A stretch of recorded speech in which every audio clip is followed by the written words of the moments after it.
baru, terus yang lain wa madzalika 'ala Allahi bi'aziz, dan itu bagi Allah itu mudah sekali. Nggih kula bolak-balik matur gitu. Terus dalam ilmu hakikat diterangkan manusia itu memberi kontribusi pada pilihannya itu tidak sampai 1%, mungkin tidak sampai. Misalnya kalau orang ditanya kenapa makanan ini enak, ya jawabnya biasanya gampang karena ini sate, kebetulan saya suka sate, terus bilang enak. Begitu juga misalnya hubungan suami istri, senang kumpul bojo mergo ayu dan sebagainya. Ya itu yang mudah diomongkan. Tapi misalnya bayangkan ke pas mangan sate enak terus gempa. Padahal satenya tetap enak. Kamu ya tetap sehat. Tapi gara-gara gempa menjadi tidak enak. Berarti yang benar kan mangan sate gue enak, syaratnya gak pas garam gempa. Ono syarat meneh, ora konangan sing utangi. Padha kowe ngloni bojomu sing ayu, iku syarat enak iku kudu ora ono gempa. Ora pas ngamuk. Pas ngamuk lah ya tetep ayu, tapi kan kowe ora seneng. Artinya gini loh. Ketika manusia mengatakan mampu, sebenarnya ada sekian hal yang manusia itu tidak ikut melakukannya, tidak ikut menciptakannya. Misalnya kue nyupir, supirana enak, punya pengalaman. Tidak kecelakaan karena apa? Nyupir kue enak, mobilku normal. Mobilmu normal lah, wabrak mobil yang mabuk. Apa? Nah di sini ini manusia dituntut, diingatkan terus. Kamu itu butuh Allah. Rahmat Allah itu yang melindungi kamu, bukan keahlian kamu, bukan kecakapan. Karena tanpa itu semua tidak bisa. Semuanya Allah. Ya tapi manusia tadi, gara-gara misalnya tadi mobilnya normal, dia punya keahlian nyupir, terus mengklaim kalau keselamatan dia itu karena hati-hatinya dia, karena mobilnya normal. Padahal ada sekian catatan yang menjadikan dia selamat, dan semuanya itu kudrahnya Allah Subhanahu wa ta'ala. Misalnya gak ditabrak wong mabuk, gak ono gempa, gak ono bumi merekah. Misalnya kita pinter nyupir lah, terus bumi memangap, terus kita ketemplung apa-apa. Pokoknya daerah-daerah kayak ya rasa tak sebut nomor orang. Kira tahu muka safayo bener mari tak sebut nomor yang ngeri.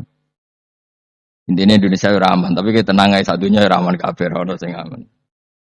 Ora usah kuwatir likuifaksi, ora usah kuwatir meteor jatuh, kabeh ya potensi napa? Potensi semua. Sehingga ini sedikit saya ijazahkan. Suatu saat kata Rasulullah, saya yang Mu'ad melihat kamu hanya sejengkal di depan para ulama ketika nanti di akhirat. Terus Mu'ad Rasulullah tanya, kenapa kamu hanya satu jengkal dengan derajatnya para ulama ketika sowan Allah? Jawabnya Mu'ad, kamu punya amal apa? Jawabnya Mu'ad, ya Rasulullah, saya tidak pernah melangkahkan satu kaki, kecuali saya tidak pernah yakin apa bisa melangkahkan kaki yang satunya. Dan saya tidak pernah mengunyah satu makanan, kecuali saya juga tidak pernah yakin apa bisa menelannya. Dan saya tidak pernah bernafas satu nafas, kecuali saya tidak yakin apa bisa nafas berikutnya. Saking dia tergantung ta'aluk semuanya sama kudrahnya Allah Subhanahu wa ta'ala. Kalau kita ini kan sok. Kalau makanan sudah di depannya kayak pasti bisa makan. Kalau dia sudah sehat, jalan seakan-akan pasti bisa meneruskan. Padahal 0, sekian detik, kowe melaku dihantam mobil ya selesai. Misalnya stroke ya selesai, tidak bisa jalan. Sehingga para wali-walinya Allah itu orang yang filah gotin min lahadotagi. Setiap kedipan dia, setiap perilaku dia, itu hanya ta'aluk ambil Allah Subhanahu wa ta'ala. Itu yang disebut ya ayyuhan nasu antumul fuqara'u ila Allah. Nah kemudian resiko makom ini, ya semua makom tak ada resikonya. Resiko makom ini itu biasanya dia lupa doa. Kenapa lupa doa? Karena doa itu terdefinisikan. Tak wari ilmu hakikat terus rungokno wis ora paham lah tak ulangno. Ya resiko ilmu saya ingatkannya. Ilmu itu kan ada dua. Ada ilmu yang karena didefinisikan. Dan itu akhirnya menjadi masalah. Sebenarnya ilmu itu tidak perlu definisi. Kedua ilmu yang kita rasakan. Misalnya gini, kalau sampean saya tanya. Kamu pernah nggak minta jadi punya uang banyak? Nggak tanya, pernah nggak minta? Terus artinya minta itu apa? Terus kita mendefinisikan. Menengadahkan tangan, bilang ya Allah saya minta uang banyak. Saya minta ingin beli mobil, itu namanya apa? Tidak jawab saja. Doa kan? Itu kesalahan kita. Kesalahan kita mendefinisikan doa itu misalnya menengadakan tangan dan memohon dan menyebutkan permohonannya itu terus disebut doa.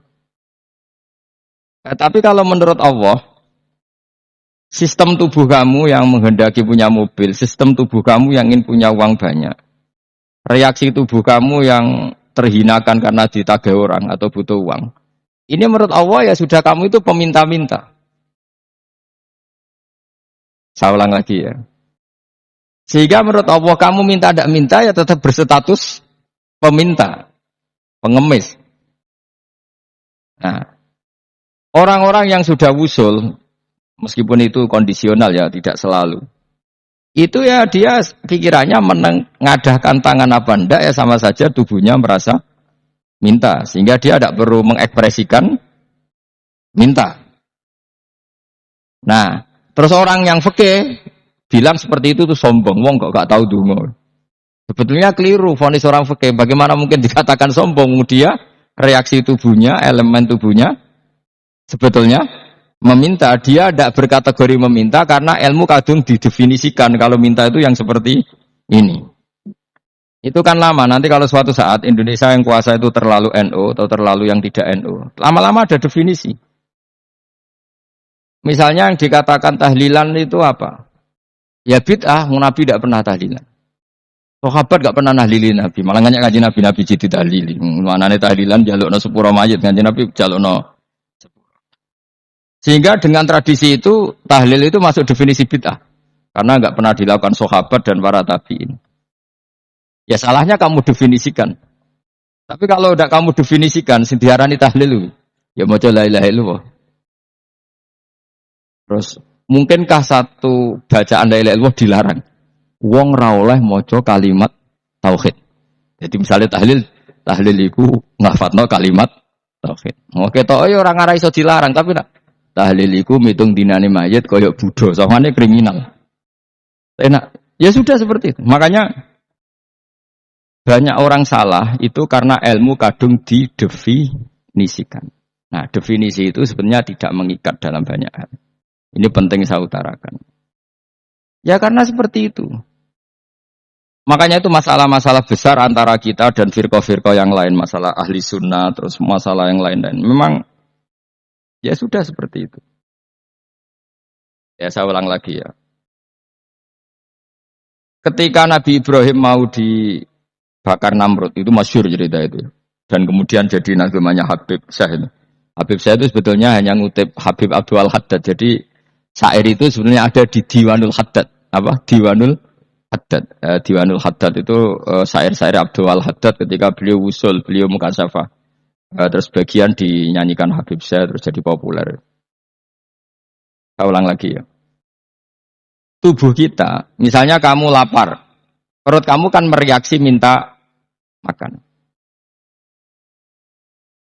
Andaikan kamu itu Tuhan, kan kamu tahu bahwa perut kamu itu minta makan. Tanpa kita bilang, ya Allah saya minta makan, Allah tahu kalau reaksi tubuh kamu minta makan. Sehingga orang yang tidak minta pun asal makomnya makom yang ikror, mengakui kalau dia butuh, ya namanya sudah minta. Tapi fikih kadang mendefinisikan sing darani minta itu misalnya madhep kiblat terus menengadakan tangan dan sebagainya. Ya sudah kita sebagai orang pengikut ya yang ikuti fikih, yang ikuti tasawuf sebetulnya itu definisi yang sepihak. Sehingga ketika Nabi Ibrahim mau dibakar Namrud, masyhur itu cerita itu. Beberapa hari mungkin bulan-bulan orang disuruh Namrud cari kayu sebanyak-banyaknya. Ketika kayu sudah terkumpul mungkin satu lapangan, Ibrahim mau dibakar. Pegawainya Namrud tuh bingung caranya mencalok Ibrahim. Mereka saking gedene napa? Api. Nak diuncalok kok adoh iku ratok tengah. Nak diparekno iku kepanasan. Masyhur. Terus setan zaman iku urung akeh dadi ya setan tenan. Saiki kan duplikate sakeh dadi setan ra tau muncul. Wong duplikate wis napa? Akeh. Singkat cerita setan itu muncul pura-pura jadi manusia terus ditemukan manjanik. Manjanik ya semacam ketepil besar yang jadi mana dari kiai-kiai ketepil haram mergo penemune setan. Jari ini tapi. Tapi nak manjanik penemuan setan itu betul. Walhasil terus dibikinkan satu manjanik semacam ketepel besar, terus Ibrahim dilemparkan ke api. Lewat apa? Ketepil tadi, idenya siapa? Setan. Nah ketika di tengah api itu unik. Kata malaikat Jibril datang terus tanya sama Ibrahim, ya Ibrahim, apa kamu butuh saya? Butuh. Alakah haja, apa kamu punya kebutuhan? Ya Ibrahim lah, saya tidak punya kebutuhan. Amma ilaika fala, kalau ke kamu ndak. Karena kamu makhluk, apapun keren kamu Jibril tetap kamu makhluk. Amma ilaika fala. Ndak maksudnya butuh ke Allah nanti saya nyampaikan. Malah dinya Nabi Ibrahim, kalau Allah ndak usah kamu sampaikan ya sudah tahu. Gua ambek Jibril. Oh, aku itu takak tenan. Ya saya ulang lagi, apa kamu punya kebutuhan? Alaka hajalah ama ilaika fala, kalau ke kamu ndak. Ndak maksudnya butuh ke Allah nanti saya sampaikan. Karena Jibril yang mentang-mentang dekat sama Allah dan tukang memberi informasi. Tapi kata Ibrahim, kalau ke Allah sih tak perlu kamu. Dia sudah tahu. Nah, itu terjadi nazmannya Habib Abdul Haddad Masyhur itu apa? Hasbi min su'ali ilmuhu bihali. Jadi cukup ilmunya Allah itu menjadikan saya tidak perlu minta. Hasbi min su'ali ilmuhu bihali. Jadi ada kondisi tertentu yang para wali itu, saya ulang lagi, kondisi tertentu yang para wali itu ya tidak minta. Tapi kalau itu ditiru jenengan semua ini jadi keangkuhan. Kenapa? Wes gak ndonga tangane ditenangkan. No, atine ya ora eling pangeran. Kan akhirnya ra njaluk tenan itu. Oke, aja niru wali-wali. Nah, wali-wali itu kan misalnya tangannya tidak menengadah tapi semua sistem tubuhnya merasa butuh sama Allah. Saya itu pernah ya. Tapi itu kondisional dan saya juga ngulang tidak mesti bisa. Ketika saya umroh itu pernah saya ada satu kondisi itu doa ya di putaran pertama dok. Di putaran pertama saya berdoa ya agak banyak di multazam. Putaran kedua mau berdoa sudah tidak berani lagi. Sampai ke-7. Hari kedua ya tidak berani, hari ketiga tidak berani. Nah seperti itu tidak bisa dibuat-buat meskipun saya juga agak ingin. Tapi ya pas itu ya agak bisa. Gara-gara itu korban kitab hikam ya, kitab hikam yang terkenal.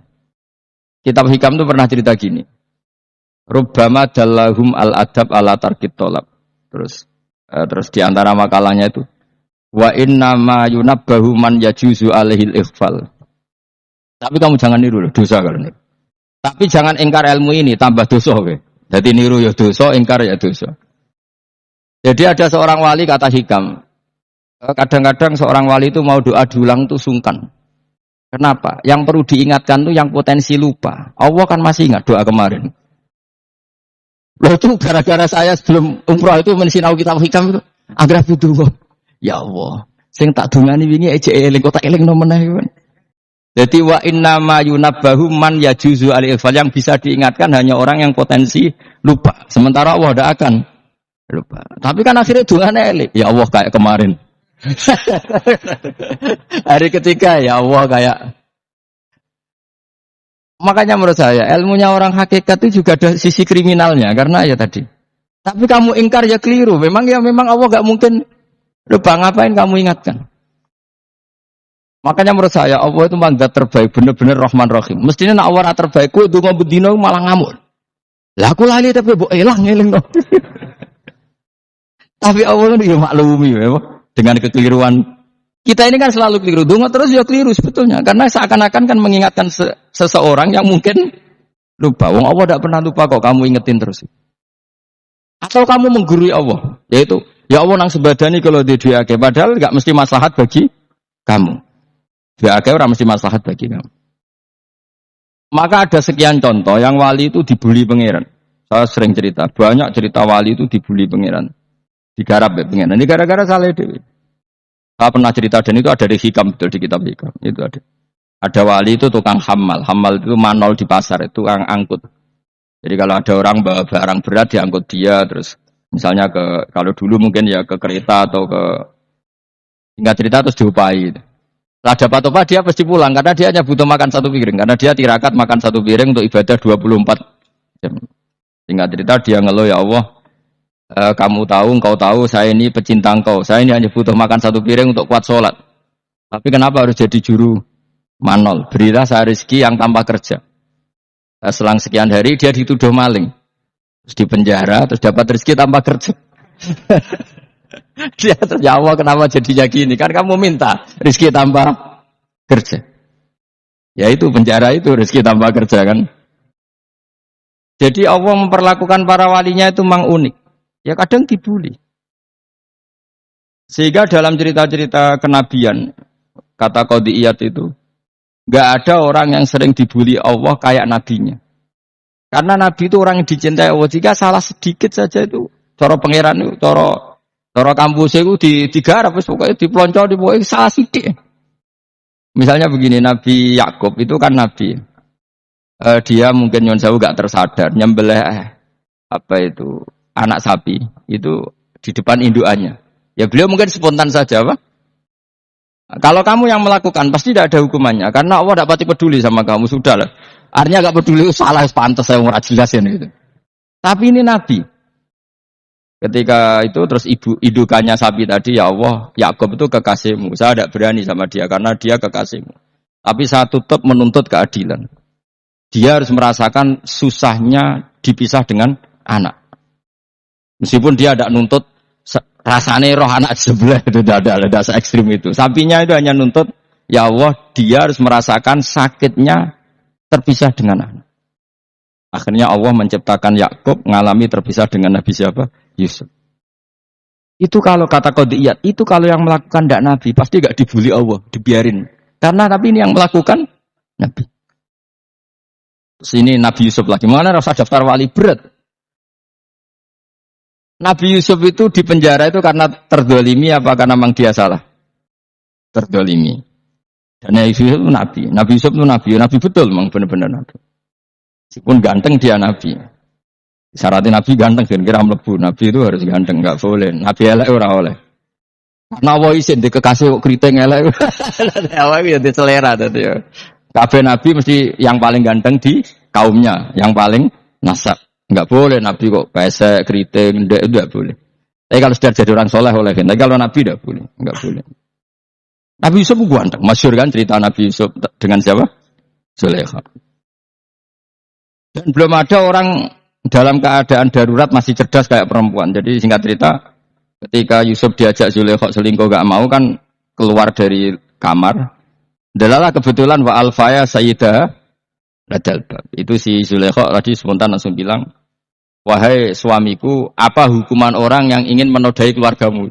Itu wong wedok. Padahal dia agak terencana, dia pun gak bayangkan kepergok suaminya. Itu dalam keadaan kepergok itu masih cerdas. Suamiku, apa hukuman orang yang mau menyelingkuhi keluarga Anda? Singkat cerita suaminya murka, terus Yusuf dipenjara, terdolimi. Ketika dipenjara, kemudian Yusuf punya keahlian mentakwil apa? Mimpi. Kan tadi suaminya Zulaikha itu tidak sampai raja ya, kira-kira PM atau menteri lah. Raja itu punya mimpi yang bisa nakwil itu hanya Yusuf. Singkat cerita, terus utusan raja datang ke Yusuf dan takwilan Yusuf terbukti benar. Tapi Yusuf ini seorang nabi, saya ulang lagi Yusuf seorang nabi, dia tapi ya manusia. Bilang gini ke utusannya, coba bilangkan ke raja kamu, di penjara ini ada orang yang di penjara secara terzalimi, yaitu saya. Tolong laporkan ke majikan. Itu Allah tersinggungnya itu bukan main. Nabi kok lapor makhluk. Itu tersinggung. Nah kowe kan gak piye-piye. Kowe ngajono proposal ya ora piye-piye. Wis pokoke Allah mek kowe ora piye-piye wis. Wong sumben swargane ya ora langsung wae ngono pokoke kira-kira kan sudah gak perlu ditegur.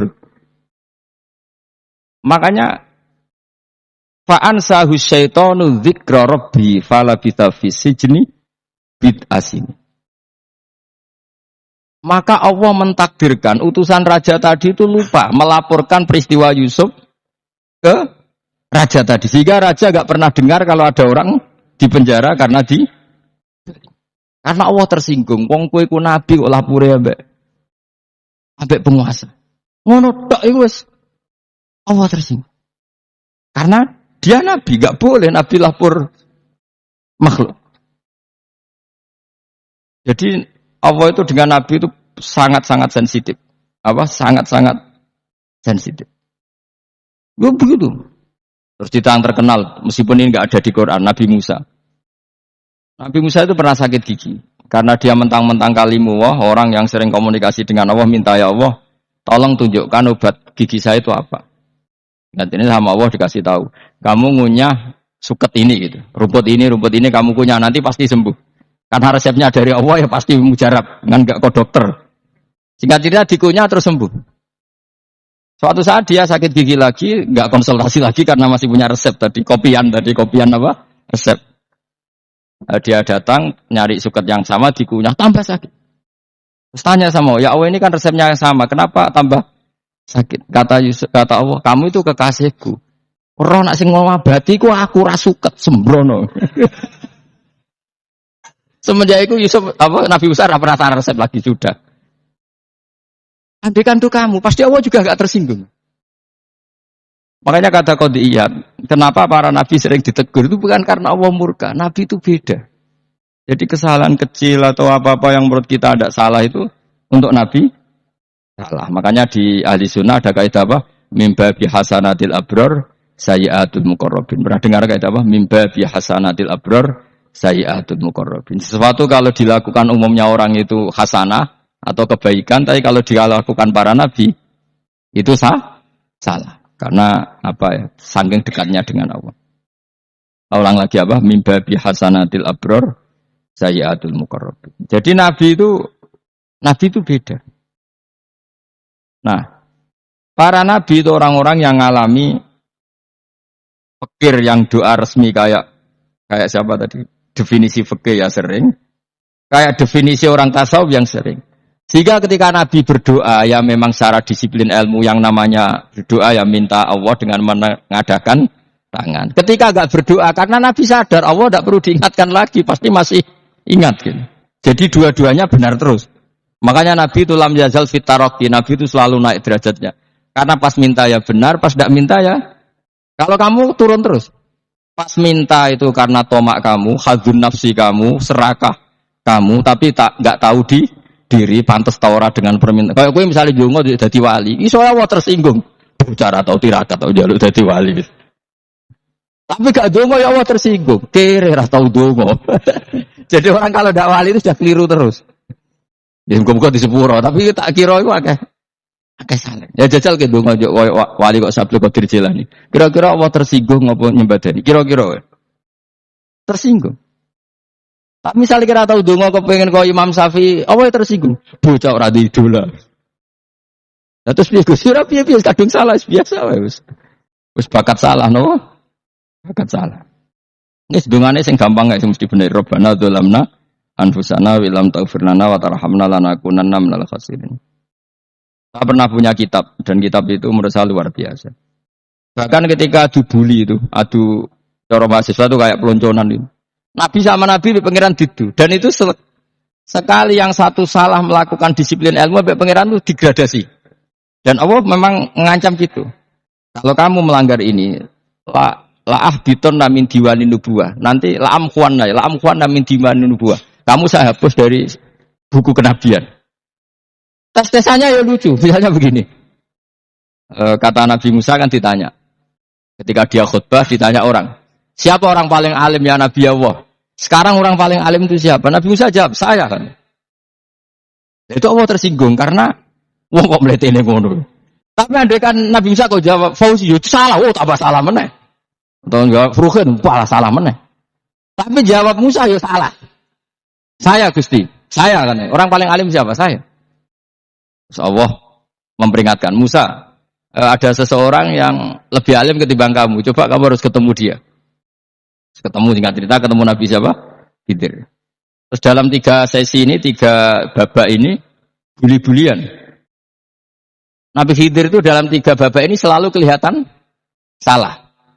Di antaranya adalah cara sekarang ya mungkin digoncengkan sepeda motor atau perahu kalau dulu yang menggratisi dia numpangi sepeda motor malah spionnya dicopot gitu.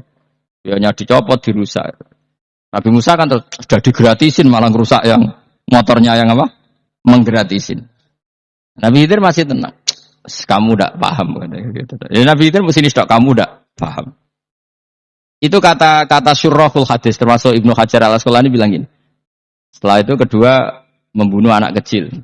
Musa tambah marah. Anak yang belum punya dosa kok kamu bunuh sampai 3 kali ada 3 peristiwa. Itu kata Surahul Hadis. Andai kan Musa kok diam tidak protes, maka dia akan disalahkan Allah. Karena dia berarti membiarkan kemungkaran di depan matanya tanpa reaksi. Jadi sebetulnya ketika Musa berontak itu Nabi Khidir. Nabi tenan gitu maksudnya. Jadi itu kan unik. Tapi berontak itu disalahno. Jadi angel sandi tes-tesan dadi nabi ku ya angel. Misalnya kok Nabi Musa itu koyok model santri Jawa Timur. Nabi Khidir salah nggih nderek mawon. Ya ora nabi jero barang mungkar menengae. Berarti yo nabi goblok ngono kira-kira gitu. Maka ya memang Musa harus konsisten seperti itu, harus demo terus gitu. Kayak saya misalnya sebagai kiai fikih, kiai ya harus seperti ini cara mulang saya. Enggak boleh saya misalnya terus anut mulang terus tawadhu semeneng itu ora karu-karuan. Jadi andekan Musa kok tidak protes itu malah salah. Ya memang harus. Dan itu Nabi Khidir dia Nabi tenan ya. Makanya Nabi Khidir akhirnya respect. Tidak ada hati sebaik kamu Musa. Risi itu gak nyaman ketika melihat kemungkaran. Jadi itu sebenarnya poin. Tapi lucunya Nabi Khidir ya nyalan. Tak kandani ora takok komen takok. Tapi ya disalahno. Ya aku jare Nabi Musa. Ya jajal gawe peristiwa meneh aku tak sabar ra takok bareng. Kok jajal neh. Bareng dijajal ya protes meneh. Kadang protes meneh tinggal 1 kali kesempatan. Kowe takok meneh wis ora dadi muridku. Dikasih kesempatan lagi, ya protes mana deh nomor. Tapi itu justru itu menjadi kelebihannya Nabi Musa. Karena syarat seorang Nabi adalah al-musara'ah ila ingkaril mungkar. Kata Ibnu Hajar al-Asqalani. Syarat seorang Nabi adalah secepat mengingkari sesuatu yang mungkar. Gak boleh. Ya iya toh kan, misalnya kita jadi murid, terus gurumu itu gandeng artis atau gandeng penyanyi dangdut. Genderek mawon. Jadi guru murid, oh iya tapi kau yang loroi guru tersinggung. Ora roh hikmah iku. Kan bingung no. Di guru ini Pak bingung no. Soale ke di guru jadab dorong Jawa Timur apa? Gurumu gandeng penyanyi dangdut. Reaksimu piye? Saya takut. Ayo loh, nak elek kan gak iri. Biasane nak elek itu ora iri ya. Karepmu Pak. Sing ayu, sing potensi iri. Kira-kira reaksi kamu itu milih derek mawon apa berontak? Golek nak gurumu wong alim, mesti nak pasti meneng. Muridku goblok tenan, gak sensitif. Roh barang mungkar dilakukan di depannya kok tidak reaksi, tidak protes. Tenan muridku. Tapi lucunya guru mau nak protes ya. Gak ada akhlak nih. Guru lagi senengnya kok ora oleh. Nah Nabi itu kan buli-bulian. Jadi Nabi Khidir dengan Nabi Musa itu tebak-tebak. Karena dua orang ini sama-sama kekasih Allah. Itu Nabi Musa justru barokahnya itu dia tidak pernah kelasmennya di bawah Nabi Khidir. Semua ulama sepakat kelasmennya Musa tetap di atas Nabi Khidir. Sehingga yang berlaku ya tetap ilmunya Nabi Musa. Bahwa membunuh anak kecil tidak boleh. Merusak perahu milik orang lain tidak boleh. Karena Allah tetap lebih respect dengan ilmunya Nabi Musa. Nabi Khidir tetap ilmunya enggak dipakai. Meskipun dia disebut hakikat. Karena ilmunya Nabi Khidir ngani ngoyo. Ngani ngoyo wong ape mutusno ngenteni nginceng Lauh Mahfuz. Lah sing iso iku sapa? Barang ra mungkin kok. Mulane Nabi Khidir terakhir menutup kalimatnya wa ma fa'altuhu an amri. Dzalika ta'wilu ma lam tasti alaihi sabr. Aku dhewe nglakoni ini ya ora roh, wis ditakdir nglakoni ngene wae. Dadi Nabi Khidir ya ora paham. Jadi wa ma fa'altu an amri itu terakhir kira-kira artinya saya sendiri tidak melakukan ini karena inspirasi saya sendiri atau keputusan saya sendiri. Tahu-tahu saat ditakdir melakukan. Karena pas itu Nabi Khidir disetting semuanya dengan ilmu hakikat. Yaitu bayi tadi memang kutiba kafiron. Kutiba apa? Kafiron. Memang dia nanti kalau umur nganti tua ditakdir mati kafir. Daripada mati kafir nanti, ya sudah mati sekarang. Tapi enggak mungkin kan ada syariat daripada soben beling pateni gek cilik. Wah ya. Ya ora ono syariat, tetap ikut Nabi Musa. Makanya kata Ibnu Hajar al-Asqalani itu uniknya Allah sama para wali-walinya. Waliku kelirullah, iku tetep disenengi pangeran. Terus pangeran nabi-nabine yo gejul-gejulukan, yo pancen nak wong. Terus keempat kan. Tadi kan saya punya contoh 3, ini contoh keempat, ini terakhir. Nah, kakean kok ilmu merah cukup, utekmu malah bingung kabeh. Nabi itu minggat itu boleh ndak? Tanpa pamit, minggat itu pergi gak pamit itu boleh ndak? Ndak boleh. Rasulullah meskipun kayak apa disakiti di Mekah itu ndak pernah minggat, ndak pernah hijrah. Saya ulang lagi, karena butuh izin. Tapi Allah pernah punya kekasih yaitu Nabi Yunus. Nabi siapa? Yunus. Itu Quran meredaksikan ya abako. Abako itu terjemahnya apa? Minggat. Kalau pergi itu dhahaba. Tapi ini Allah meredaksikan itu abako. Abako itu ya minggat. Nabi Yunus itu dakwah di daerah Nainua. Ya. Nainua itu ya, Babylon sana. Kampungnya namanya Nainua. Ya, daerah Babylon. Ya. Babylon itu kalau di geografis modern ikut Irak. Ikut mana? Irak. Jadi Kufa, Basra, Babylon. Terus siapa itu yang ngalahkan pasukan Yahudi dulu itu Bukhtanasor, Hebuket, Nazir itu ikut mana? Babylon apa? Babylon. Wama unzila alal malakaini bi Babila Harut Marut. Makanya kalau ulama-ulama melihat Irak kacau sampai sekarang itu tidak kaget. Irak itu ardun mal'unah kalau di kitab-kitab. Bumi yang memang sudah terlaknati mulai dulu. Sehingga ketika ada kasus Saddam Hussein sekarang itu ulama tidak kaget. Zaman Rasulullah Sugeng itu Irak itu termasuk sudah bumi yang guna ke azalazil. Di sana pasti banyak fitnah. Fitnah pertama yang dicatat sejarah adalah Mautul Hussein apa? Kabudute Said siapa? Hussein di Karbala. Era Imam Syafi'i adalah zaman mifnah, ulama dibantai karena dipaksa mengatakan Quran apa? Makhluk. Terus konflik-konflik sampai era Saddam Hussein terus era sekarang jadi. Nah kita ini ulama sebenarnya tahu tarikh itu. Tapi di era modern kan dianalisis karena campur tangan ini itu ya sudah lah. Sebebo goblok kunai daripada kok bantah-bantahan malah rakam. Sebebo goblok, sebebo pinter. Nah sekarang kan analisisnya kan, wah ini ada campur tangan pihak ketiga diciptakan nih sauni-unimu. Ya kalau intelijen harus ngomong seperti itu. Kalau kita seperti ulama memang dari dulu dicap Nabi hunalika az-zalazil wal fitan. Saya teruskan. Nabi Yunus itu dakwai kaumnya itu lama sekali dan tidak iman. Nah semua nabi kalau kaumnya tidak iman itu diberi hak Allah ngancam akan adanya azab. Apa? Ngancam akan adanya azab. Nabi Yunus ngomong gitu terusin. Nanti kalau kamu tidak iman itu pasti kena azab.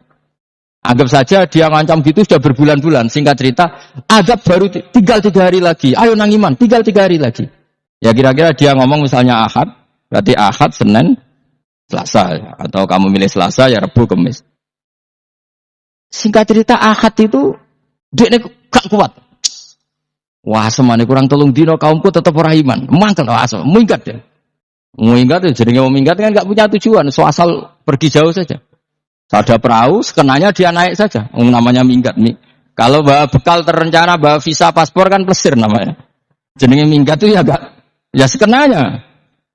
Nggak persiapan. Singkat cerita sampai ikut perahu nelayan tadi terus zaman itu ya ada mitos kalau ada gelombang yang nggak wajar pasti ada orang minggat. Terus ditanya siapa yang minggat? Nabi Yunus kan orangnya jujur saya katanya. Ya sudah yang minggat harus dicemplung no, gitu. Ya, terus ada yang agak baik ya jangan gitulah. Ini kan kita semua butuh selamat. Dudi dulu. Dudi satu lagi ketemu Yunus. Coba mungkin salah udahnya Dudi lagi ketemu sampai 3 kali ya ketemu Yunus. Makanya fasahama fakana minal mutkhadin diuji dia kalah kemudian tenggelam. Fal taqamahul khutu wa huwa mulim. Terus dia diuntal ditelan oleh ikan nun. Nah, di situ ikan nun digambarkan saking besarnya itu. Nah ini uniknya Allah sama kekasihnya. Sudah Allah menyalahkan tapi unik. Ikan ini kan itu sama Allah dikasih instruksi. Kamu enggak boleh makan dia. Dia kekasih saya. Terus ketika di tengah di perut apa? Ikan, dia kegelapan. Terus Nabi Yunus cita-citanya satu, ya Allah. Kalau saya sumpah gini saya tidak bisa baca tasbih. Akhirnya sama Allah disulap perut ikan itu jadi masjid. Jadi dia di dalam perut ikannya santai saja tetap wiridan. Santai. Fana ada fi dzulumati alla ilaha illa antas fanak inni kuntum nadal. Ya dia santai aja wiridan. Karena perut ikan bagi dia adalah masjid. Ya dia disalahkan Allah karena abako tadi minggat. Hijrah tanpa pamit. Tapi juga dibela-belain Allah, ikan tadi tidak boleh nelan. Ini perlakuan Allah sama orang yang dicintai. Tapi karena dia Nabi uniknya apa? Dino Ahad itu kaumnya do nginceng ngomongin Nabi Yunus. Rame-rame nginceng. Lucunya cara nginceng gini. Nak Yunus neng omah berarti bodoh nih. Wong apa yang ada kok dene tengok. Bareng diinceng Nabi Yunus tuh gak ada.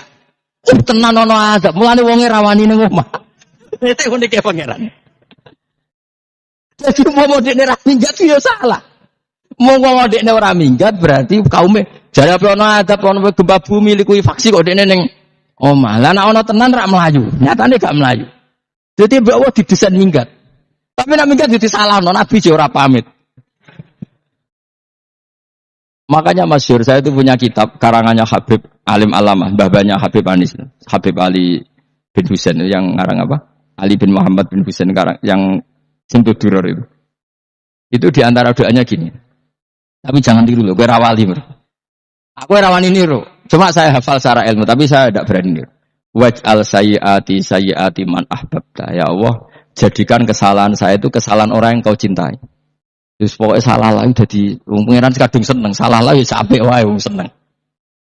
Waj'al sayyiati man ahbabta. Terus koyo kowe lah dimanja wong tuamu, anak paling disayang. Salah wae lucu. Kok cah cilik.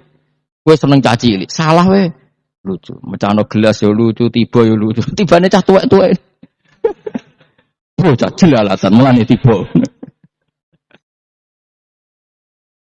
Nah itu barang kau benginceng omahe Nabi Yunus gak ono wong. Wah, berarti azab mau turun betul. Andai kan azab tidak jadi turun, pasti Nabi Yunus berani di rumah. Tenang. Wes barang mulai malam Kamis, azab itu sudah kelihatan. Ada puting beliung, ada apa sudah jelas pasti ada azab. Kaum yang lapangan tobat finish. Secara bal-balan menit-menit apa? Terakhir. Woi, ambek pengenan ditampa tobaté. Wis gak sida tak azab wong kowe tobat. Enggak cerita Nabi Yunus hari ketiga atau apa dia selamat. Pakai versi yang umum saja. Selamat faltaqamaul khutu bahwa terus falaula annahu kana minal musabbihin ala bi batni la yaumi yubasur. Akhirnya dimuntahkan sama ikan tun tadi terus dia keluar. Barang keluar tanya-tanya kabar gimana kabar kampung Nenua baik-baik saja. Kabar awal dimulai karena dia tahu kalau orang bohong itu dihukum mati. Padahal dia bohong katanya Kemis itu ada azab ternyata kampungnya baik-baik. Padahal baik-baiknya karena mereka tobat. Jadi masyarakatnya nyari dia karena mau iman.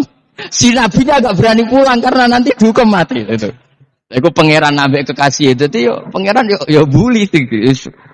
Oh itu gue beda-bedaan. Wong kekasih pangeran bener. Aku yang kreatif itu langsung diadab. Jadi pangeran ambek kekasih gue beda. Orang koyo akhirnya biru seramane mulai. Wah nak mulai aku disiksa. Perkara nih kalau pembohong itu dihukum mati. Masyarakat yang golek tenan. Mergo nalem Kemis ku ono azab tenan. Cuma terus do tobat. Istitut falau laka nasqaryatun amanas fanafa'aha imanuha illa qauma Yunus lamma amanu kasyafna anhum adzabal khizi fil hayatid dunya. Enggak ada kampung yang saya adab kecuali kasil tak adab, kecuali kaum Nabi Yunus. Aku semeh ngadab lho, pas menit terakhir peta adab tobat. Akhirnya ra sida dari pangeran. Iku kaum Nabi sinten? Iku yo barokah minggate Nabi Yunus. Lah iku nabi. Wong kliru kok barokah. Iku nabi. Umpama Nabi Yunus ora minggat, kaume berpikir Yunus bohong. Wong ape ana azab kok tengok-tengok ning omah. Tapi pas minggat tenan yo disalahno pangeran, minggat kok gak. Amalane kira usah protes. Wali iku beda, kekasih pangeran beda. Itu sama dengan sing dialami Rasulullah sallallahu alaihi wasallam ning Sulhul Hudaybiyah. Semua perjanjian itu salah secara hukum fikih. Bukan salah lagi, sangat salah cara ukuran fikih. Sehingga semua sahabat itu protes kecuali Abu Bakar As-Siddiq. Cuma semuanya omong Umar, tapi semua sahabat aslinya ya protes. Coba di antara perjanjian gini. Pertama kan enggak biar sampean enggak terlalu jadi teroris, enggak terlalu jadi ekstremis. Ya memang ya usah jadi teroris, ya usah terlalu jadi teroris. Semua itu mungkin, Kang. Ning dunia semuanya mungkin. Singkat cerita Nabi itu sudah di Hudaybiyah. Hudaybiyah dengan Mekah kan tinggal sekitar paling 40 kilo. Saya pernah itikaf di masjid yang pernah dipakai Hudaybiyah. Kan sekarang jadi mikot ya. Dimaksud mikot umroh di Mekah kan apa? Hudaybiyah kan mikot di yang terkenal kan apa? Jirona, Tanim, Hudaybiyah. Itu perjanjiannya tuh gini. Perwakilan dari Quraisy namanya Suhail bin Amr siapa? Suhail bin Amr. Perjanjiannya gini, Muhammad kamu tidak boleh masuk Mekah. Kamu boleh masuk Mekah itu tahun depan. Padahal Nabi sudah bilang kepada sahabatnya, ayo kita umroh. Dan diberi hak umroh. Tapi setelah sekitar 40 kilo masuk Mekah, dicegat sama orang kafir Quraisy, tidak boleh. Lah, Nabi sakit tenan. Nabi kadung mentafsir, memberi berita gembira, saya mimpi, kalian masuk tanah haram, aminina mukhalikin, aman semua. Semuanya bercukur gundul atau mencetak rambut. Pokoknya, kata sahabat senang sekali, karena mimpi Rasulullah tidak pernah apa? Tidak pernah salah. Bareng di situ, di antara perjanjiannya, ada maka tabali Muhammad Rasulullah. Ini perjanjian yang ditulis Muhammad Rasulullah. Kata Suhail, hapus kata Muhammad Rasulullah. Kalau saya tahu kamu Rasulullah, tidak saya perangi. Tulis Muhammad bin Abdullah. Kata Rasulullah, ya Ali, hapus tulisan Muhammad Rasulullah. Kata Ali, tidak saya tidak akan menghapus setelah Muhammad Rasulullah. Jadi Nabi unik. Hapus gak popoli, masih bu hapus aku tetap Rasulullah. Wong tulisan wae. Jadi Nabi rileks saja. Tapi Ali katanya, "Fawwa ma ana bimakhihi abadan." Saya tidak akan menghapus tulisan itu selamanya. Kata Nabi, "Kowe nek ora gelem ngapus, tanganku didono, aku sing ngapus." Nabi kan umi tidak bisa baca terus. Tangannya Nabi sendiri yang dilewatkan Ali ke tulisan itu sehingga terhapus. Nabi ya rileks. Wong tulisan wae aku ora ditulis Rasulullah ya tetap Rasulullah. Nabi masih rileks. Terus perjanjian kedua, kalau ada orang kafir Quraisy masuk Islam harus dikembalikan. Karena berarti keluar dari habitat. Tapi kalau sudah Islam kok masuk kafir lagi harus dibiarkan. Karena berarti kembali ke habitat. Nabi bilang, ya nggak masalah. Semua perjanjian itu merugikan Islam. Itu secara fikih pasti salah. Akhirnya Umar itu protesnya keras sekali. Ya Rasulullah, apa engkau masih Nabi? Lu takai setengah. Apa engkau masih Nabi? Dan Nabi jawab santai, bala ya saya masih Nabi. Tapi kenapa kamu hinakan kita dan memberikan kehormatan pada orang-orang kafir itu? Jawabnya kan Nabi lucu. Ya agama itu kayak pangeran. Masih aku perjanjian yang ngono kok pangeran sing angkat agama iki tenang wae. Kan Nabi ku unik. Perjanjian gue manusia gampang. Jadi Nabi itu saking imannya Allah tetap yu'izzu hadzal-din. Allah pasti memuliakan ini agama. Apapun perjanjian yang diciptakan manusia. Makanya bapak saya, Mbah Mun, guru saya itu ngaram-ngaram tenan mikir Islam. Islam mbok pikir haram, ono sing duwe. Ben ngono. Dunya rusak kok apa ben. Tetep Islam itu mulya. Rasa mbok pikir wis keliru-keliru lah perjanjiane dunya keliru lah. Lho coba Uni Soviet kayak apa hegemoninya? Kayak apa kuatnya Uni Soviet? 100 tahun mengkooptasi Uzbek, Tajikistan dan tapi apa bisa menghilangkan keimannya orang Uzbek Ceknya? Ketika Uni Soviet bubar langsung malah negara-negara itu jadi persemakmuran yang negara apa? Islam. Indonesia kayak apa? Dikooptasi. PKI, dijajah Londo 350. Mbah Soleh Darat alim zaman Londo. Buyut-buyutku alim zaman Londo. Iku semondok Mekah ya alim. Zaman PKI ada wong alim. Saiki ayo zaman Islam Nusantara apa ono sing alim koyo. Berarti Islam ku menarik zaman wis diregani negara, zaman rung dinegani negara iku wis mul. Karena ini agama milik Allah. Punya ketahanan yang luar ya, sama dari Nabi tentang kayak perjanjian salah lamar. Gak apa-apa. Inna wa ta'ala a'azza hadati.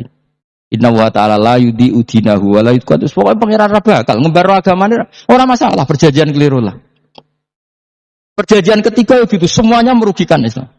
Tapi apa kata Abu Bakar ketika protes Nabi gak dijawab. Datang ke Abu Bakar.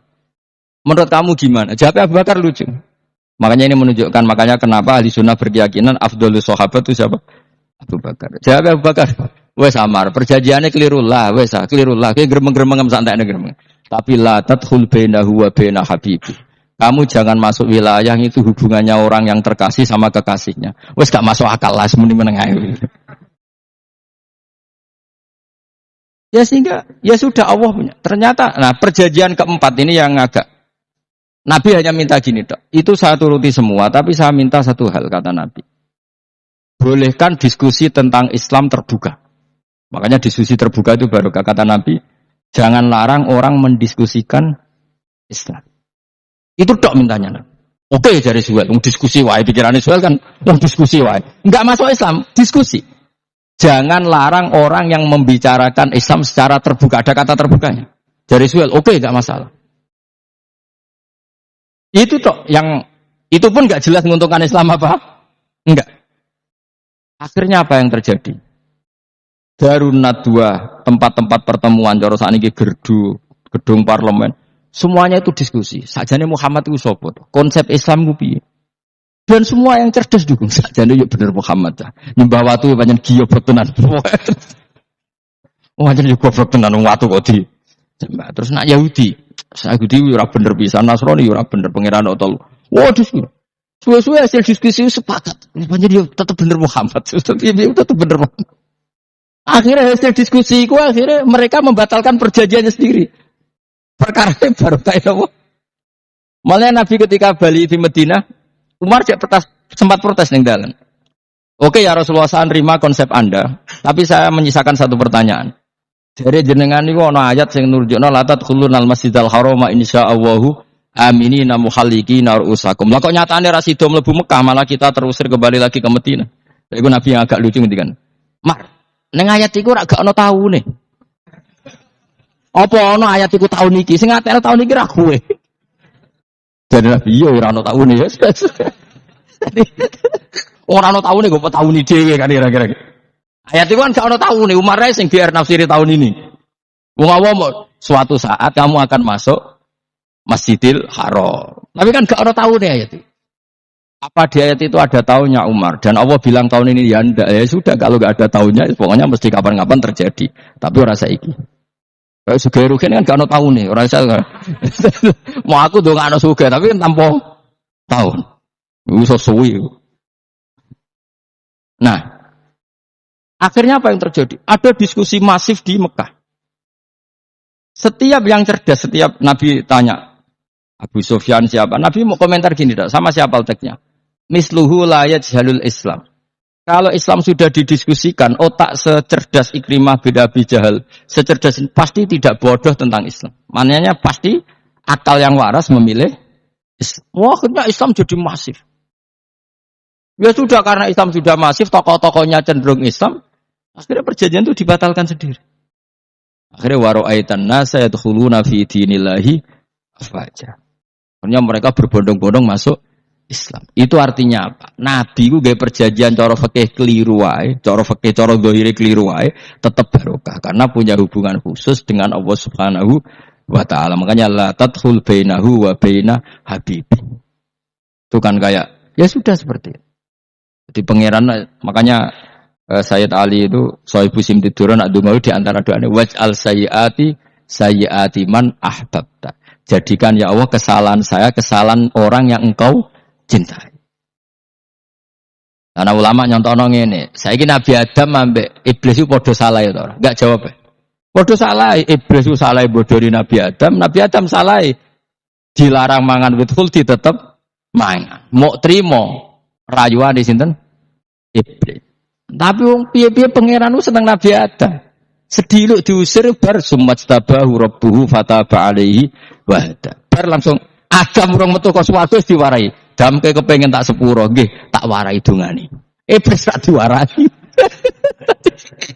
Ana kira ndonga, dadi ngene ya pokoke wong disenengi ku menang kan. Larga ape aja ndonga iku, kowe ora bakat wali biasa wae iki cerita. Ya sudah seperti itu. Ya, tapi emang ya sudah seperti itu. Nabi Adam itu urung pati keusir tenan iku fatalah qa Adam rabbihi kalimatin fataba. Jadi urung terlalu jauh dari surga. Kemana lagi pertama medun ke bumi ambek Allah wis diwarai beberapa kalimat sing dadekno di sepuro pangeran. Mergo waj'al sayyiati man ahbabta. Ini penting kalau atur namanya wilayah-wilayah kenabian itu wilayah yang kita tidak pernah tahu detailnya, tapi kita yakin Nabi itu para kekasih Allah. Dan agama Islam itu juga agama paling diridhoi. Maka di zaman apapun, kecewa apapun dengan perjanjian dengan negara maupun dengan dunia, Islam tetap dirumat pangeran. Kita ora usah kuwatir. Mikir Islam ku keliru. Nangit mayo oleh nak mikir keliru. Agama pangeran kok pikir. Saya masyhur. Sayyidina Umar itu kan khalifah paling sukses masalah futuhat. Di masalah apa? Futuhat. Dan Ibnu Umar setiap jalan-jalan itu dibully sama orang-orang. Ya Ibnu Umar, mbok ya kamu itu minta sama bapak kamu supaya dia nyebut penggantinya siapa. Atau bikin suksesi lah. Jangan kok dia khalifah sukses kemudian tidak jelas juntrungannya. Kan dia tetap mati suatu saat. Saking nggak kuatnya Abdul bin Umar, akhirnya matur, ya Abah, engkau harus suksesi. Siapa ya pemimpin setelah jenengan? Lah kenapa? Orang-orang bilang kalau ada orang misalnya penggembala kambing terus ditinggal gelanggang itu dianggap dosa karena kambingnya pasti kocar. Apalagi ini urusan umat. Kamu tahu-tahu mati sebelum sesi ini pasti kacau. Umar langsung marah. Agama Islam itu nggak sama dengan kambing kata Umar. Agama Islam agamanya pangeran, mesti diurusi pangeran. Aku mau khilafah, aku mau suksesi. Ben aku rasa mikir, engkau ora diurusi pangeran. Jadi Umar itu justru saking hormatnya sama Islam itu dengan cara nggak mau mikir Islam. Nggak mikir berarti nggak khidmah ya, tetap mengkhidmati Islam. Seperti saya ini kan yang khidmati Islam lewat mulang. Tapi aku ora tahu mikir nasib Islam. Islam ora kondang piye. Ditinggal Abu Bakar mlaku, Umar mlaku. Wali songo mbek kowe rak mulya wali songo. Saiki durus mudin yo mlaku, durus KUA yo mlaku. Durus mubalek sing kadang matre ku yo mlaku. Berapa kiai sing dadi oknum perkara proposal? Ya agama yo mlaku. Wong bapak udah konco kiai ku mudin, anake mondok. Bareng saking suwene dadi mudin, zaman iku mudin urung untuk gaji negara. Anake njuk dhuwit mending spontan. Cung ora ono mati kok njuk dhuwit. Mergo nek ora ono mati ra entuk rezeki. Cung ora ono mati kok njuk dhuwit. Ngono iku agama ya ra piye-piye coba. Mergo agama iki diurusi Allah. Ayo nabi palsu ping pira wae mulai Musailama sampai Musaddaq sampai Lia Eden kurang lagi mulai wali palsu koyo Rama dosa Rama sapa iku kowe ono kabeh ora masalah. Uni Soviet kayak apa mengkooptasi ceknya Uzbek akhirnya ya kalah Uni Soviet. Saiki ceknya Uzbek dadi negara napa Islam kayak apa Donald Trump Islamfobia tapi sekarang orang Amerika malah berbondong-bondong masuk napa Islam kayak mbok pikir malah Islam mbok konsepi malah rusak. Mergo terus di metodologi. Harusnya penyebaran Islam tuh begini. Harusnya mbahmu kira pangeran kok muni harusnya. Wong Islam kadang melaku ya lewat mudin, lewat. Saya itu punya santri ini kisah nyata. Itu lahirnya di Bali. Itu bisa baca Fathul Mu'in. Lahirnya di Bali. Bahkan dia ketika SD itu tukang mimpin lagu Hindu. Lagu Bali apa Hindu apa Buddha? Hindu. Karena dia ketua kelas, tapi Islam. Como-comoin. Jadi kayak gede. Gara-gara apa? Jadi baba itu bakul sate neng Bali. Ya bakul sate berhubung sukses, ponakane misalnya ini diajak orang Madura kan gitu. Aslinya orang Madura. Setelah kampung itu menjadi kampung Muslim lama-lama berkebutuhan punya masjid. Berhubung wis anake kiai ono masjid mosok ora di wong alim. Akhirnya anake dipondokno di Jawa. Pondokno di Jawa iso maca-muin terus ngaji sama saya. Jadi saya neng Bali kok ana wong ora muin ya ana santrine di Bali maca Fathul Mu'in. Ning Jawa kadang wong ora iso maca muin. Jadi terima bakal sate muter terus. Ora putu. Kayak Islam di Indonesia gara-gara pedagang Gujarat. Meskipun sejarah itu diperdebatkan ya gara-gara dagang. Karena mereka Muslim ya akhirnya menyebarkan apa? Islam. Jadi semudah itu Allah. Termasuk konflik Ali bin Muawiyah itu barokahnya sama susahnya konflik itu masih banyak barokahnya. Sayyidina Ali sama Sayyidina Muawiyah karena kita ahli sunnah ya tidak menyalahkan salah satu madzhab ahli sunnah ini. Itu barokahnya beliau konflik itu banyak sahabat yang migrasi. Ada yang ke Cina dan kemana-mana. Termasuk yang diyakini para sejarawan ada yang ke Selat Malaka. Termasuk akhirnya sampai ke Baros ini. Barokahnya orang nggak nyaman di Yaman itu di Syria sama di Irak. Akhirnya Islam menyebar. Oh sudah. Andai kan nggak ada konflik itu, mungkin penyebarannya juga lambat. Makanya saya bolak-balik bilang, setan itu ono goblok. Gomkor melok ngaji saiki. Nah, setan ora goblok piye. Kalau ada anaknya kiai 5 lanang kabeh sih, alim kabeh iku didu. Mergo rebutan pondok induk. Aslinya pondok satu titik di desa itu. Misalnya ning Beduan ya di meja. Gara-gara tuh konflik itu terus sing sitok minggat ning Kalimantan.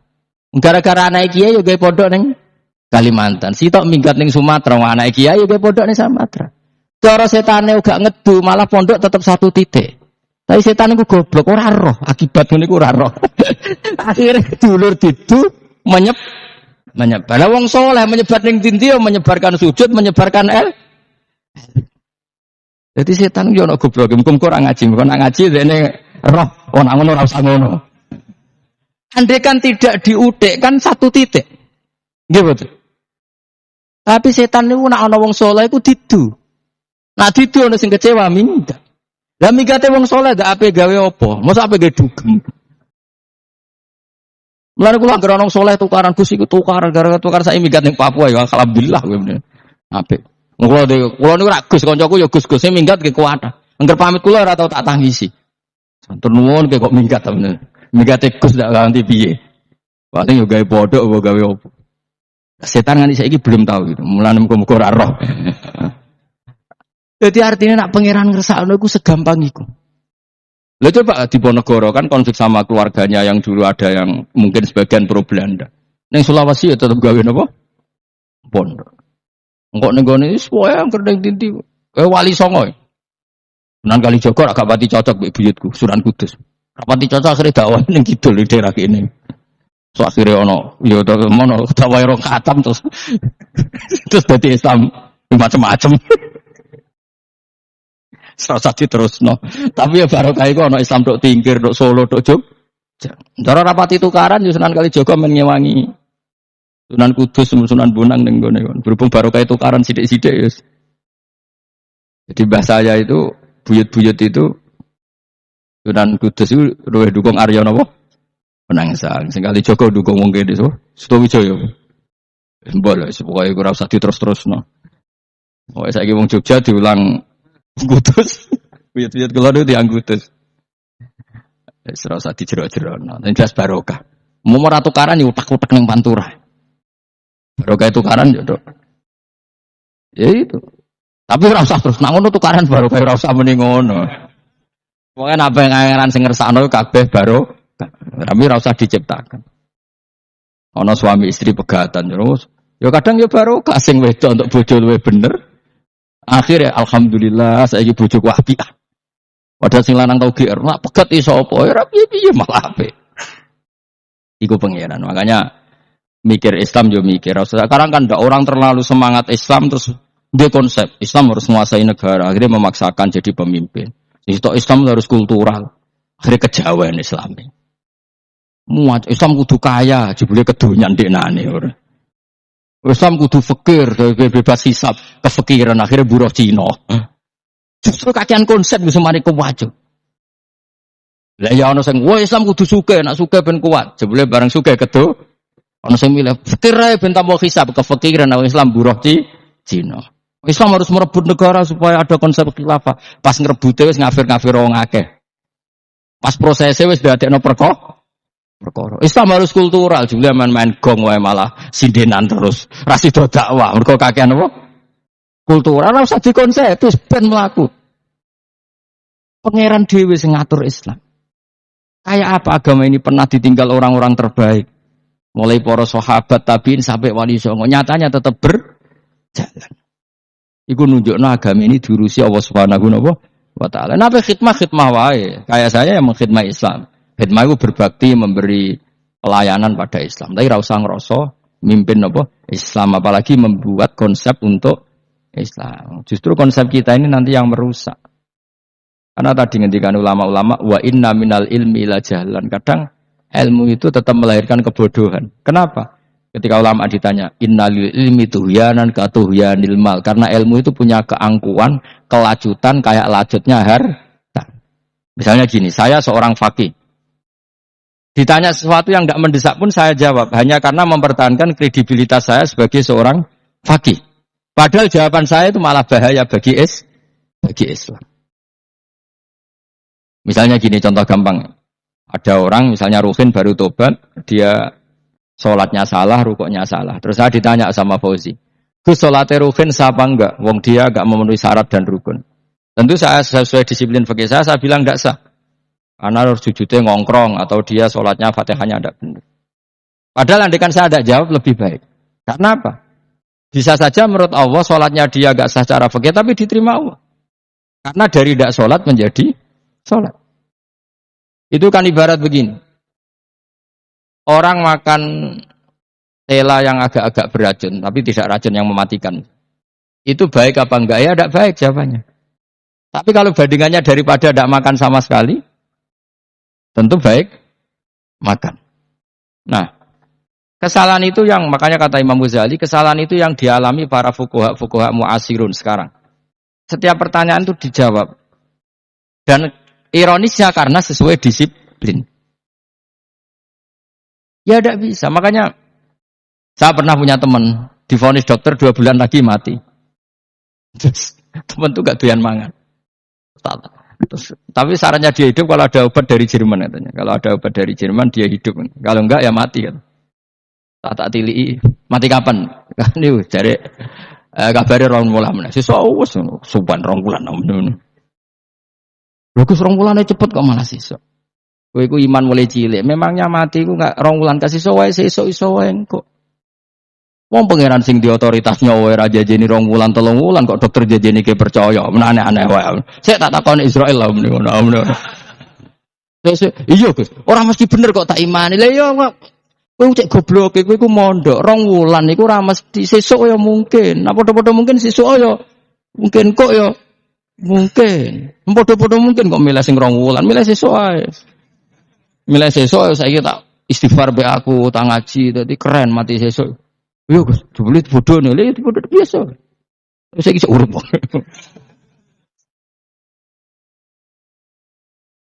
Ya karena tadi sesuatu yang enggak otoritasnya itu kita ini kan jadi orang aneh. Agama mulai dulu mengajarkan kita beribadahlah kepada Allah seakan-akan kamu mati besok. Nak kowe santri tenan tanpa diancam mati 2 wulan niku nek enak ibadah kok mati sesuk 2 wulan niku kesuwe. Lho kula nganti saiki perasaan kula nggih urip mesti. Mulane kula di dhuwit 200.000 cara kula nggih kathah. Urip nganti sesuk di dhuwit 200.000 cek aki ya. Ana wong butuh dhuwit akeh mergo nyongkone urip suwi. Kula ker. Lan kula ora pati seneng derajat, sesuk mati kok di derajat barang sesuk. Ya gitu mangka anaka tamu tuh. Akhirnya dia terus mulai rileks, mulai sebelum malah ramati. Sembrono terus. Maksud saya itu kita makanya kembali lagi antumul fuqara'u ila kita ini butuh apa? Makanya kula suwun soalnya anut para nabi dan kalau ada kesalahan para wali, para nabi itu kesalahannya apa? Mimba bihasanatil abrar sayyatul muqarrabin. Jadi nabi itu karena hubungannya dengan Allah sangat apa? Dekat sehingga hal-hal yang cara zahir itu salah tapi itu menjadi berkah dan kita tidak pernah tahu kayak apa sulhul apa? Hudaybiyah. Makanya kata Abu Bakar enggak ada sulhun a'dhamu minal Hudaybiyah. Enggak ada perdamaian yang lebih afdal ketimbang Hudaybiyah. Makanya saya itu termasuk ulama yang setuju misalnya di McGill di Amerika atau di Kanada itu kan ada Islamic Studies. Saya pernah ditanya, Gus, kalau ada sekolah perbandingan agama menurut kamu setuju enggak? Saya bilang enggak masalah. Yang penting asal yang dikaji itu Islamnya, bukan orangnya. Kalau yang dikaji orangnya ya copet Indonesia ya Muslim. Kadang koruptornya ketua partai Islam. Nah, anak wonge kan macem-macem. Yang dikaji Islamnya loh, asal yang dikaji jangan orangnya. Orangnya bulet-bulet. Wah, juara lah no. Juara. Karena pikiran saya niru Hudaybiyah. Ketika Islam didiskusikan secara masif, tetap yang unggul itu Islam. Makanya Rasulullah minta, enggak apa-apa, semua percaraan saya setujui, cuma jangan larang orang mendiskusikan Islam. Akhirnya di Mekah, di Darunadwa, di pojok-pojok kampung, di perapatan-perapatan orang tanya, sebetulnya Muhammad itu maunya apa? Mereka ada yang bilang, ya Muhammad kepinginnya wong nyembah pangeran. Pangeran itu apa sih? Gaya langit bumi. Akhirnya sing situ, iya pangeran ya pantas sing gaya langit bumi. Pangeran ulah tahu saya apa-apaanan. Sono sing mulai cerita, iya aku tahu nyembah pas duyoi luwak. Sampai aku izin pangeran duyoi luwak. Sono sing cerita meneh, aku tahu pas nyembah aku pas tangane coplok. Waduh cerita kenaifan-kenaifane pangerane. Ya gara-gara boleh dulu enggak boleh dilarang oleh negara. Negara itu pintere Nabi ya. Mau aku jaluk orang boleh mendiskusikan. Karena kalau didiskusikan pasti ja'al haqqu wa zahaqal. Mun kula terusno. Inna wa yusmi'u may yasha wa ma anta bimusma'im man fil kubur. Fa alam tarono ta ora ngerti sira eta alam tegese ora ngerti sira anna wa ing satuna wa ta'ala iku anzala nurono sapa Allah minas sama'i sanging langit. Allah nurono ma'an ing banyu. Fa akhrajna mongko ngetokno sapa ingsun. Fi tetep ing dalam dawa akhrana iltifatun ta iltifat. Iltifatu pindah anil ghaibati sanging domir gaib. Mestine kan fa akhraja. Tapi dadi napa? Fa akhrajna. Harusnya kan Allah menurunkan hujan dari langit, kemudian Allah mengeluarkan beberapa buah. Tapi diganti apa? Akhirnya. Kemudian kita Allah maksudnya. Kami Allah menurunkan bihi sebab anane mak samarot ing pira-pira buah. Mukhtalifan ingkang warna-warna apa alwanuha pira-pira warnane samar. Maksudnya Allah ingin menunjukkan kekuasaan. Sekarang orang sama-sama dari sperma. Ada yang kafir, ada yang mukmin, ada sing kriting, ono sing bangir, ono sing elek. Anggap aja kayak buah. Buah itu dari tanah yang sama, dari air yang sama. Kemudian melahirkan buah yang beda. Memangnya misalnya buah sing kecut yo ning bumi Indonesia. Pinggire ditanduri pelem manis yo ning bumi Indonesia. Mestinya kan kalau buminya sama kan nak kecut kabeh, nak manis. Tapi ternyata ndak. Allah bikin buah yang macam-macam rasanya, macam-macam warnanya dari tanah yang satu, dari air yang satu. Itu kenapa gitu? Ya saking kudratnya Allah, saking kekuasaan Allah. Mukhtalifan khali warna-warna apa alwanuha bira-bira warnane samarot ka akhdara kaya dene ijo. Wa ahmarolan abang wa asfarolan asfar. Asfar itu agak kekuningan, wa irial lan yane kabeh. Wa minal jibali lan iku setengah sange bira-bira gunung judadun uta bira-bira dalan. Delala Allah masih ada gunung sing tak tahu diambah manusa lah ya. Delala ada desain alam yang paling layak ada ya selalu ada yang layak dilewati jam ujudah tori untuk kesedalan apa jam ujidah tori untuk kesedalan filja balik ing dalam gunung wa ghairihi lan liyane apa jabal bidon kang putih-putih iki kados gunung-gunung teng Indonesia. Nah didelok wado kemudian ada jalan mesti nyelirit ketok putih wa khumrun lan ana sing kemerah-merahan wa sufron ka kuning-kuningan ya mukhtalifun ingkang beda-beda alwanuha apa pola warnane judat fil jibal bisidati ana sing terjal wa filan ana sing kropos ya yes, kaya gunung-gunung itu kan ana sing apa cengkramane ku enak berarti sidah ana sing napa dari tanah sing napa kropos wa gharabi busut lan pira-pira watu kemloso kiye kuno manane kemloso watu besar sudun kang ireng-ireng atfun ala judat suhur untuk isi pira-pira watu syadidatu sawati kang banget irengnya. Artinya gini loh. Intinya misalnya bumi itu dari apa? Kita tidak pernah tahu. Kalaupun tahu, kita tidak bisa mengendalikan. Nyatanya bumi warnanya macam-macam, buah-buahan ya macam-macam. Iku nunjukno kabeh iku kudrahe Allah Subhanahu wa ta'ala. Yuqalu den ucapno kaciran kang kabeh aswadu hirbib wa qalilan hirbib. Dadi niki napa? Masalah beda. Wa minan mukhtalif nisbatu wa anwan.